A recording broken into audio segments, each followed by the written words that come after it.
Coucou les amis, aujourd'hui on va parler écologie. Cela fait plus de 30 ans que tout le monde dit qu'il faut qu'on sorte du nucléaire et 30 ans que les gouvernements qui se sont succédés ne font pas grand-chose pour atteindre cet objectif. Le nucléaire, c'est difficile de trouver un sujet recelant autant de contradictions. D'un côté, il y a Tchernobyl et Fukushima, la crainte de l'accident et ses conséquences irréparables, la problématique du traitement des déchets. De l'autre, une énergie qui nous permet d'avoir d'une part l'électricité la moins chère d'Europe et d'autre part qui présente un bilan carbone exceptionnel. En effet, alors que la production d'électricité à partir de charbon affiche un bilan carbone supérieur à 1000 grammes de CO2 par kilowatt, la production d'électricité de source nucléaire n'affiche, elle, que 6 grammes de CO2 par kilowatt. 1000 d'un côté, 6 de l'autre. Cela étant dit, nous sommes tous conscients qu'il va falloir, sinon complètement sortir du nucléaire, du moins réduire de façon significative notre dépendance au nucléaire au profit des énergies renouvelables. Alors, qu'ont fait nos gouvernants pour avancer sur ce sujet?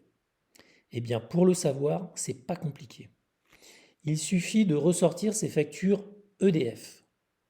L'origine de la production d'électricité est marquée noir sur blanc, en tout petit, certes, mais c'est marqué. Et vous allez être stupéfait du résultat.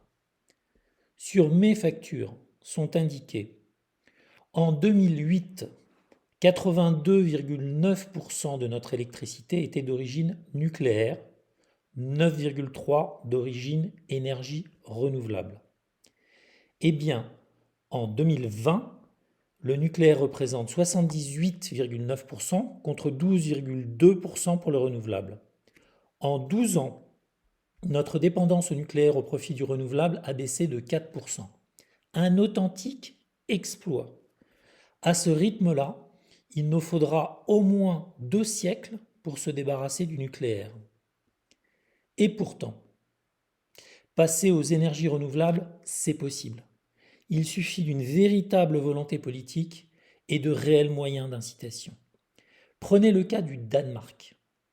En 2019, donc il y a déjà 3 ans, le Danemark a couvert 75% de sa consommation d'électricité par des énergies renouvelables, dont 47% d'éolien.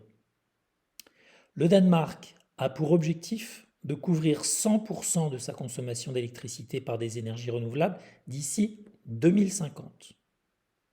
Nul doute qu'ils y parviendront bien plus tôt. Deuxième exemple, je suis allé en vacances en Turquie il y a 8 ans.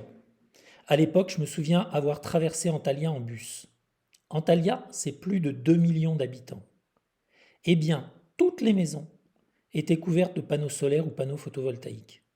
C'est en Turquie, et c'était il y a déjà 8 ans. Pour ma 12e proposition, je fixe un objectif et je me donne les moyens de l'atteindre. L'objectif est, pour la production d'énergie, 50% nucléaire et 50% énergie renouvelable en 2040. Pour atteindre cet objectif, il faudra mettre en place de très gros moyens financiers pour accélérer le développement de l'éolien, notamment offshore, le développement du photovoltaïque et de l'hydraulique. Fini les mesurettes, il va falloir sortir l'artillerie lourde. Merci de m'avoir écouté et à très vite.